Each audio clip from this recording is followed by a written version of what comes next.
तो हम इस अध्याय में उपनिवेशवाद और देहात, इसमें विशेष रूप से हम ये अध्ययन करेंगे कि देहात में रहने वालों के लिए औपनिवेशिक शासन के क्या मायने थे। औपनिवेशिक अर्थव्यवस्था जिसका मैंने जिक्र किया है, वह हमारे यहाँ की अर्थव्यवस्था से कितनी भिन्न थी और उसने किस तरीके से प्रभावित किया। इसी अध्याय में हम बंगाल के जमींदारों का अध्ययन करेंगे। और बंगाल क्यों?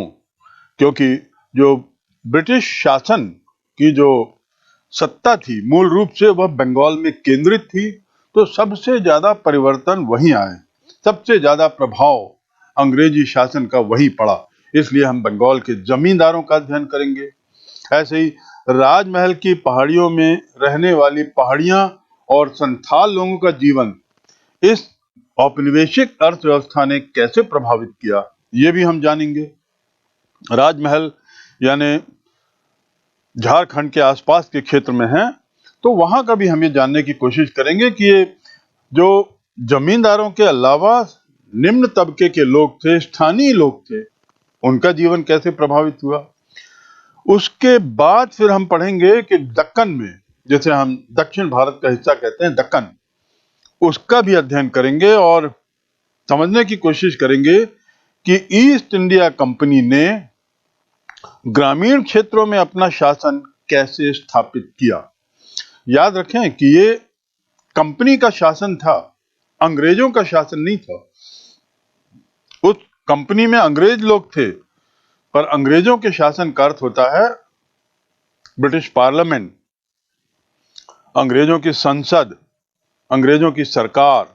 ऐसा यहां नहीं था। यहां तो ईस्ट इंडिया कंपनी, जो एक व्यापारिक कंपनी थी, उसने अपने शासन के मातहत कैसे ग्रामीण क्षेत्रों को प्रभावित किया, अपने राजस्व नीतियों को यानी कर संबंधी नीतियों को उसने कैसे यहां पर स्थापित किया। बंगाल से शुरू होकर किस प्रकार से कर संचालन, कर व्यवस्था में उसने परिवर्तन लाया, किस प्रकार भिन्न भिन्न वर्गों के लोगों के लिए ये जो राजस्व नीति बनी, इसके क्या मायने थे, कैसे प्रभावित किया विभिन्न वर्गों को। जमींदारों को तो है ही, संथाल और अन्य निम्न वर्ग के राजकमल के लोगों को भी हम, राजमहल के लोगों को भी हम जानेंगे, लेकिन और अन्य वर्गों के लिए भी ये राजस्व नीति का क्या मायने रखती थी और इनमें जो परिवर्तन हुए उसमें अंग्रेजों ने अपने को कैसे ढाला।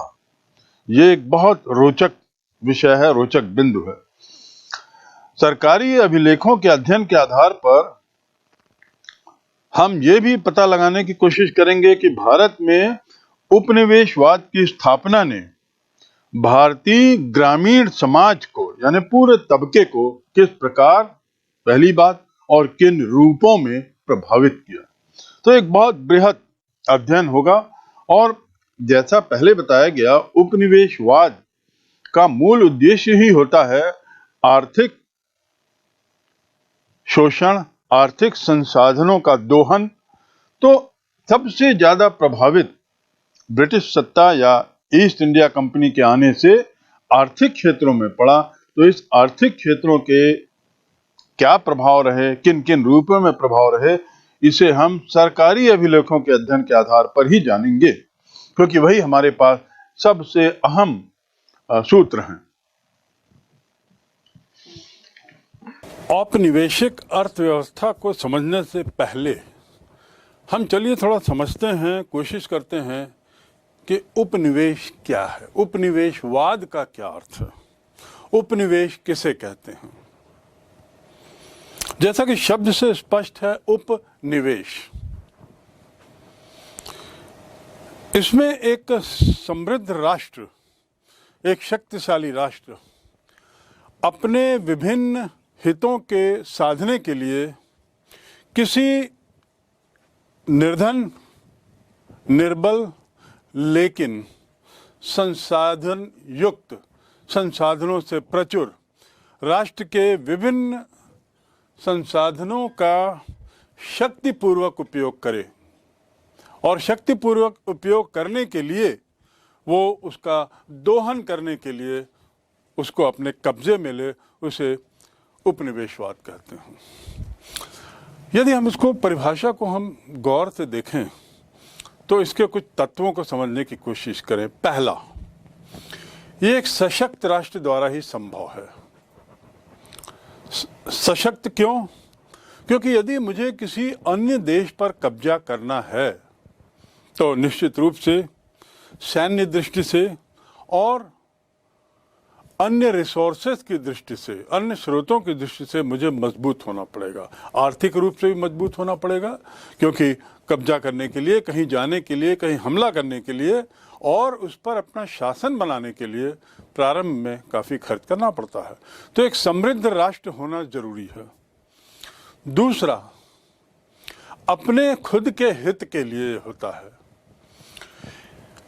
हम थोड़ा पीछे की ओर जाएं, प्राचीन काल की ओर, जब बड़े बड़े सम्राट बड़े बड़े साम्राज्य तैयार करते थे, जब वो साम्राज्य बनाते थे, चाहे हम पुराने साम्राज्य ले लें, मंगोलों का साम्राज्य, हर्षवर्धन का साम्राज्य, या वहाँ टाटार लोगों का साम्राज्य, ऑटोमन एम्पायर, ये हम कोई सा भी ले लें, तो हम पाएंगे कि ये पूरे क्षेत्र पर एक रूप अधिकार रहता था, एक तरीके से शासन करते थे और किसी एक क्षेत्र का दोहन करने के उद्देश्य से नहीं होता था। इसका उद्देश्य मात्र ये होता था पुराने समय में अपनी ज्योग्राफिकल क्षेत्र को, अपने भौगोलिक सीमा को बढ़ाना। लेकिन उपनिवेशवाद में कुछ और दूसरा है। अपने स्वयं के हित के लिए, अपने स्वयं के विकास के लिए किसी अन्य देश पर हमला कर उसे कब्जा करना। तो दूसरा बिंदु आपको स्पष्ट हो गया कि यह स्वहित के लिए होता है, स्वांतः सुखाय, अपने सुख के लिए यह हमला होता है, अपने सुख के लिए कब्जा होता है। तीसरी बात, यह उपनिवेशवाद में शक्तिशाली राष्ट्र निर्बल राष्ट्रों पर हमला करते हैं, निर्बल राष्ट्रों को अपने मातहत लाते हैं, निर्बल राष्ट्रों को अपने कब्जे में लेते हैं। लेकिन जरूरी यह है कि वह निर्बल राष्ट्र प्राकृतिक संसाधनों की दृष्टि से बहुत ताकतवर हो, अर्थात पर्याप्त प्राकृतिक साधनों से भरा हुआ हो, ताकि उनका दोहन किया जा सके और उन प्राकृतिक संसाधनों का उपयोग शक्तिशाली राष्ट्र अपने राष्ट्र में, अपने देश में करें। तो इस प्रकार यह बात स्पष्ट है कि निर्बल राष्ट्र लेकिन प्राकृतिक संसाधनों से संपन्न राष्ट्रों पर ही इस तरीके के कब्जे होते हैं। और विकास किसका होता है? विकास होता है उस शक्तिशाली राष्ट्र का जो वैसे तो स्वयं विकसित ही है, लेकिन इन निर्बल राष्ट्रों के प्राकृतिक संसाधनों के दोहन के बल पर वह अपने विकास की गति को और तीव्र करता है, और एक राष्ट्र का जहां विकास होता है, दूसरे राष्ट्र का, निर्बल राष्ट्र का, वहां विनाश होता है। तो अब ये बात स्पष्ट हो गई कि संसाधनों के शक्ति के बल पर दोहन करना उपनिवेशवाद में एक आवश्यक चीज है। उपनिवेशवाद का एक पहलू और है, और वह है कि उपनिवेश जो है, वहां की जो जनता है, उस पर औपनिवेशिक शासन की सत्ता हो जाती है। यानी उपनिवेश की जनता शक्तिशाली औपनिवेशिक राष्ट्र द्वारा शासित हो जाती है और उनके इशारों पर कार्य करती है, उस औपनिवेशिक शासन की भलाई के लिए कार्य करती है। उम्मीद है उपनिवेश की परिभाषा आपको स्पष्ट हो गई है, और ये कब्जा पुराने साम्राज्य काल में किए गए कब्जों से कैसे भिन्न था, यह भी स्पष्ट हो चुका है। वस्तुतः किसी शक्तिशाली राष्ट्र द्वारा निहित स्वार्थ के लिए, किसी शक्तिशाली राष्ट्र द्वारा निहित स्वार्थ के लिए ही इन राष्ट्रों को कब्जा किया जाता है। इनके संसाधनों और व्यक्तियों की शोषण की व्यवस्था को ही हम उपनिवेशवाद कहते हैं। ये जानने के बाद कि उपनिवेश क्या है, उपनिवेशवाद क्या है, बड़े संक्षिप्त में बता दिया गया है कि किसी शक्तिशाली राष्ट्र द्वारा निहित स्वार्थ हेतु, स्व के स्वार्थ के हेतु निर्बल राष्ट्र के ऊपर उनके संसाधन और व्यक्तियों का बलपूर्वक दोहन ही उपनिवेशवाद कहलाता है। ये जानने के बाद कि उपनिवेशवाद क्या है, एक उदाहरण जिसे हमें दूर नहीं जाना पड़ेगा वह है भारत। भारत स्वयं भी अंग्रेज शासन का उपनिवेश रहा। 1757 में प्लासी के युद्ध के बाद से 1947 तक का ये जो लगभग 200 साल का कार्य, 190 साल का जो कार्यकाल अंग्रेजों का रहा, वह उपनिवेशवाद का कार्यकाल था। अर्थात अंग्रेजों ने भारत पे कब्जा इसलिए नहीं किया कि वे ब्रिटिश साम्राज्य का एक हिस्सा बनाना चाहते थे जहां पर सबकी भलाई हो, ऐसा नहीं था। उनका मकसद स्पष्ट था, भारत पर कब्जा करके भारत के प्राकृतिक संसाधनों का दोहन कर उसे इंग्लैंड में खपाना और अपना विकास करना।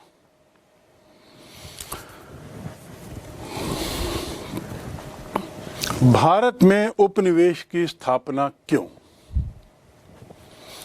ये जानने के बाद कि उपनिवेश क्या है और उपनिवेशवाद क्या है, सवाल ये आता है कि इंग्लैंड, ब्रिटेन जो इतनी दूर है, भौगोलिक दृष्टि से बहुत दूर, उसने भारत पे कब्जा करने का निर्णय क्यों किया? ऐसी क्या बातें थी जिसके कारण उन लोगों का ध्यान भारत पर पड़ा? और उनका ही नहीं बल्कि कुछ अन्य औपनिवेशिक ताकतों का, जिसमें पुर्तगाल है, स्पेन है, फ्रांस है, इन सब की नज़र भारत पे क्यों पड़ी? इसका उत्तर बड़ा स्पष्ट है। पहला कि उस दौरान जिस काल की हम बात कर रहे हैं, 16वीं 17वीं शताब्दी, यानी 1500 के बाद का काल, इस काल में इंग्लैंड में औद्योगिक क्रांति शुरू हुई। औद्योगिक क्रांति का अर्थ यह है कि वहाँ पर भाप, स्टीम के आने से, स्टीम की ताकत का मालूम होने से वहाँ पे अचानक बहुत सारे उद्योग आए, मशीनीकरण हुआ, तो तीव्रता से उत्पादन होने लगा। और ये तीव्रता से उत्पादन का अर्थ ये हुआ कि उन उत्पादकों को की उत्पादकता को बनाए रखने के लिए कच्चे माल की सतत जरूरत पड़ती थी, प्राकृतिक संसाधनों की सतत जरूरत पड़ती थी। तो औद्योगिक क्रांति के कारण इंग्लैंड को और साथ ही उन अन्य 3-4 देशों को रॉ मटेरियल, जिसे हम कच्चा माल कहते हैं, उसकी जरूरत पड़ी बार बार। और इस कच्चे माल की आवश्यकता ने उन्हें मजबूर किया कि वो बाहर की ओर बढ़ें, ऐसे देशों की ओर जहां कच्चा माल सरलता से उपलब्ध हो। माल ही नहीं, जब उत्पादन इतना बढ़ रहा है तो साथ ही ये जरूरी हो जाता है कि उन बढ़े हुए उत्पादन को खपाने का बाजार भी तैयार हो, बाजार भी मिले जहां पे उसे बेचा जा सके। नहीं तो केवल उत्पादन करने से ही विकास नहीं होगा, उत्पादन भी तभी होगा जब उसे बेचा जा सके। तो ऐसी जगहों की खोज जहां पर प्राकृतिक संसाधनों की प्रचुरता हो, कच्चे माल की प्रचुरता हो, जो उद्योगों में लगाई जा सके, और बाजार हो।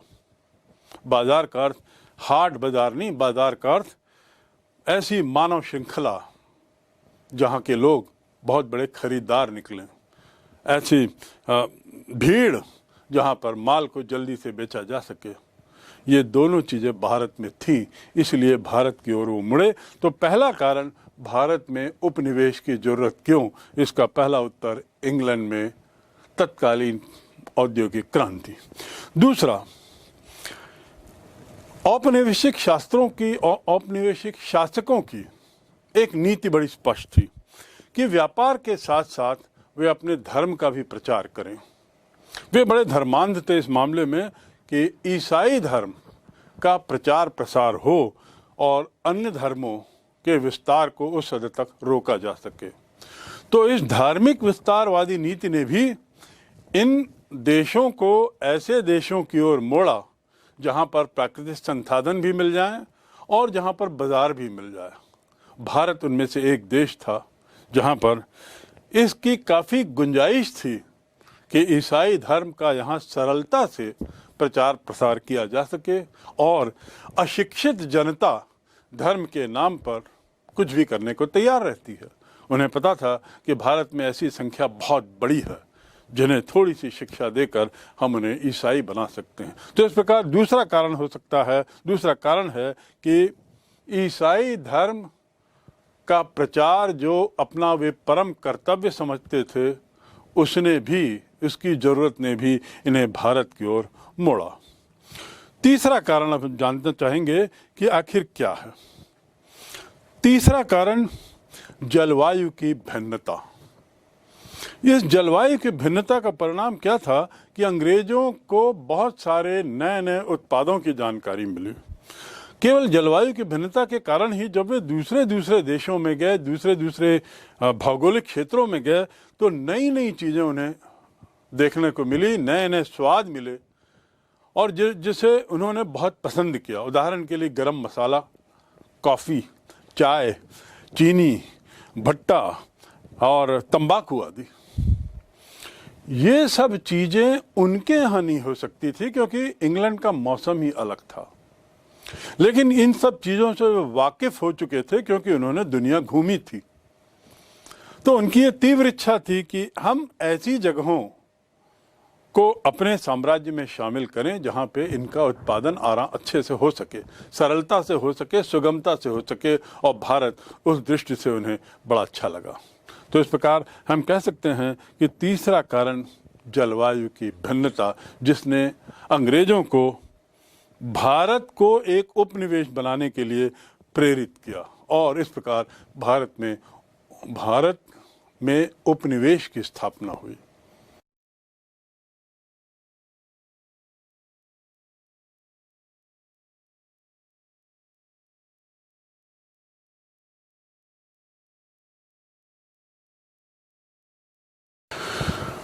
ये सब तो समझ में आता है कि भौगोलिक, धार्मिक आवश्यकता, आर्थिक आवश्यकता और साथ ही जलवायु की विभिन्नता, इसने उन्हें ऐसे क्षेत्रों की ओर मोड़ा जहां वे अपने इन सब चीज़ों की पूर्ति कर सकें। लेकिन आखिर भारत अंततः क्यों पहुँचे? ऐसे कई देश रहे होंगे जहां पर प्राकृतिक संसाधनों की प्रचुरता थी।